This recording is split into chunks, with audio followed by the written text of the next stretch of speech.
Among the 3 melee carries in Paragon Unleashed games, and the Unreal Engine marketplace only has access to one of them, and that is Serath. Serath will be balanced, reworked, getting changed in some way for Paragon 2, and these are just my ideas on what could happen.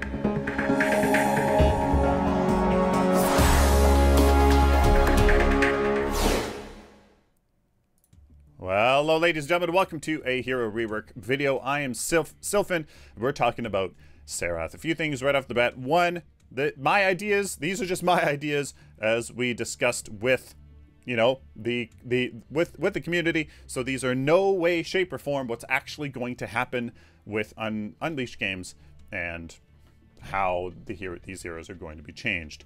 2, hero passives are coming back, so we have to create a passive that really emphasizes the core gameplay loop or the core gameplay niche that hero fulfills in the hero roster.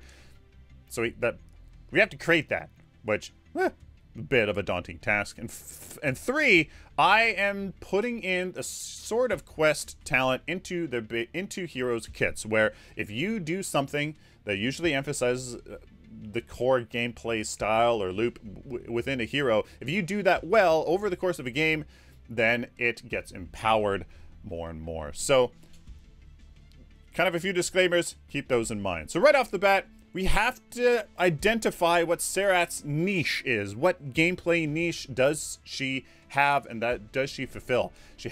There has to be a really legitimate reason for saying, oh, I want Serath in this match, in this comp, in this scenario, because she does this.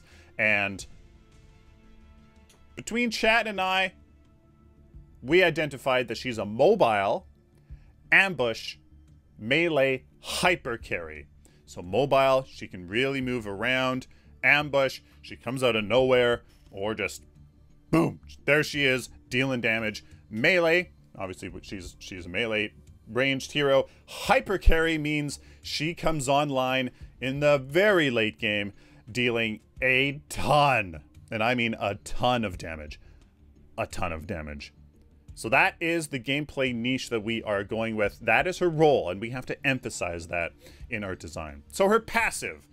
It was really hard to do this, and to be honest, I'm not 100% like, oh my goodness, this is Serath to a T, but hear me out, and this actually makes more sense the more I think about it. Serath's mace channels her conflicting powers, reducing all active or on cooldown ability cooldowns by 0.33 seconds per attack or by some amount, and prolonging weakness and burn effects by 0.33 seconds per attack. Why this? Serath's abilities are very important to her, but they all ultimately, they're not meant to deal damage. They're meant to enable her to either survive through her invulnerability, or her ascend, her mobility, but primarily to just facilitate her dealing damage. Chastise the slow, Heaven's Fury. It's a literal basic attack you're doing on somebody, usually with lifesteal, to survive, to get invulnerability. Ascend to get to an enemy hero or away from an enemy hero, and Heresy just empowers her basic attack and weakens enemy hero for a little bit of survivability. You can see all of her abilities help her deal damage through her basic attack. So if you basic attack, then her basic attack helps out her abilities, which in turn helps her basic attack. You can see that is the core gameplay loop. So if you can use her abilities well in basic attack lots, then there's the loop, and it prolongs her weakness burn effects. So for when you use your ultimate properly in the right scenario, you know, to deal a ton of damage. Does that make sense? I don't know. That's Serath. We were talking about stance switching, but her ultimate just seems such a good, like, here I am in my ultimate. And if you make it a stance, well, then you'll have Serath running around in Heresy all the time. Or just, it's not as impactful. And I just kind of settled on this. So that is her passive in my idea. Chastise, nothing has really changed. Every 14 seconds, a little bit longer cooldown, because of her passive. Serath can release a blast of energy with her wings, dealing damage and applying a slow to all enemies in a small cone in front of her. That slow would likely ramp up and have multiple levels. I just forgot to put that in there. Heaven's Fury, every 14, 12, 10, and 8. It used to go down to 4 seconds, but again, because of that passive and numbers, forget numbers, because that is all balanced. You just need to get the idea behind it. Serath can summon angelic powers, becoming invulnerable while projecting her basic attacks onto all enemies in a small target radius. Invulnerability duration is increased by 0.2 seconds per target in the enemy. Basic attacks on targets apply on-hit effects, but Serath's passive effect is reduced by 50% per target hit by Heaven's Fury. If you manage to get like 20 minions in that circle, you shouldn't get whatever that is, like 9 seconds or whatever of cooldowns off. Her passive effect needs to be reduced within Heaven's Fury, or else they'll just get ridiculous. So that's why I had to add that in there. Ascend. It's the same. Every 14 seconds, Serath can leap and hover into the air for up to 2 seconds. She then confirms a target location to land on, dealing damage to enemies in a small radius around her. Now, her Ascend, we were kind of thinking, like, what's the kind of key defining gameplay ability for Serath? We were kind of like, Heaven's Fury is really powerful, but take away Ascend, and I think you actually gut Serath. She can't get in, she can't get out, she's not mobile, she gets completely destroyed, she has to just run up to somebody.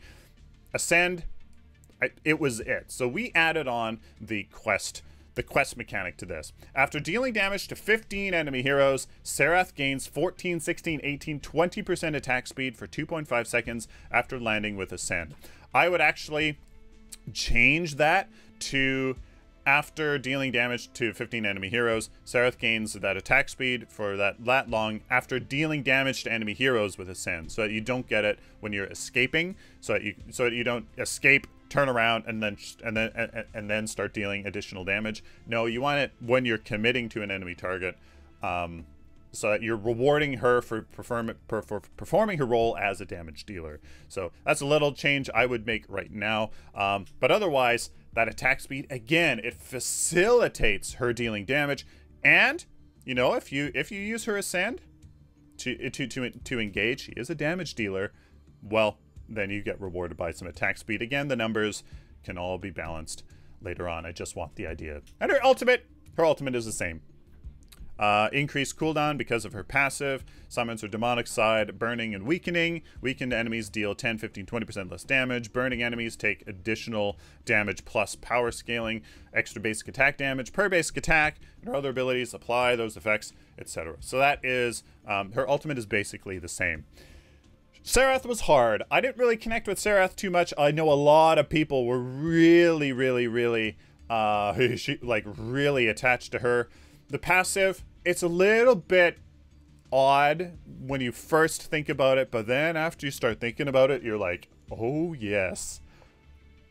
Yes, that is a wondrous idea, because you just get in there performing well, using smart choices to engage, using your basic attacks. I think it's great. I think it's great. I would probably commit to learning Serath a little bit more if she had this kind of core gameplay loop. Let me know down in the comments what you guys think. Do you guys like this idea for Serath?